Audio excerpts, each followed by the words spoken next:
For a Sunday morning, the streets are pretty busy, so that's a little confusing. I thought it would be quiet out here. But you might be asking, or not, because maybe you don't care, there used to be a beautiful mini stone wall surrounding this whole area, and I loved it. But the tree is old, and it might come down within the next 5 years. We're not sure. It's kind of suffering a little bit. And what we did with those stones is, well, my mother came and visited me. She came and spent some time with me, and one of the things that we love to do together is garden. I bought a plant at Lowe's that we separated out, and we just planted it along this area. And as you can see, we have a beautiful row of stone edging to come along these plants.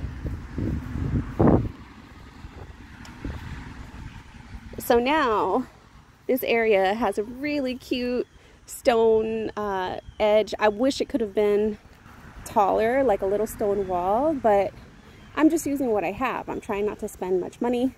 And then there's one more project that I'm actually doing today that I'm very excited, that I've been planning for a long time, and that is to build a dead hedge using all the extra sticks and branches from the trees that we trim. Let me show you what I mean. So you know that I put these posts up throughout, back there, over there, and all along the back wall. And the idea was that we would build a visual like space for the dogs to know that that's their boundary. They can't go past it. Well, I don't have a lot of money for like new fencing for 2+ acres. And I watched a video where people would drive stakes into the ground or branches into the ground, and then they would lay these branches all the way across between those to create a hedge. I'm very excited to do this because it's completely natural. We picked up some stakes at Lowe's that we're going to protect with some linseed oil. Ideally, you want to use a branch and, you know, sharpen the edge and stick it in the ground.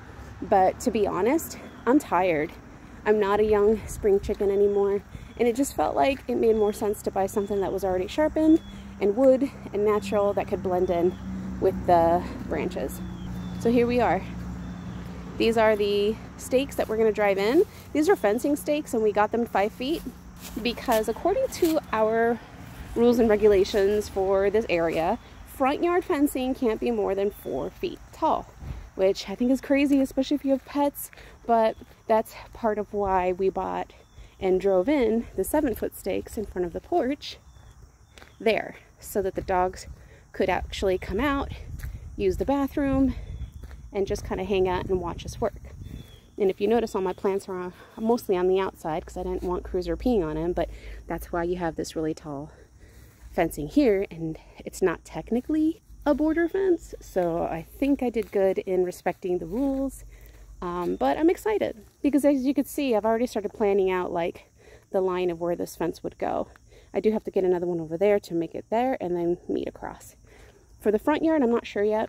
Being that we have 1.5 acres worth of forest that we need to trim and clear out, I might have enough to border the entire property, but I need to do a survey to make sure that I'm not going past an easement or, you know, something that can't be built on. So that's what we're doing, and sorry for all the noise. I live on a highway, a 2-lane highway in a rural agricultural area, and so all the trucks come through here, and this is our life now.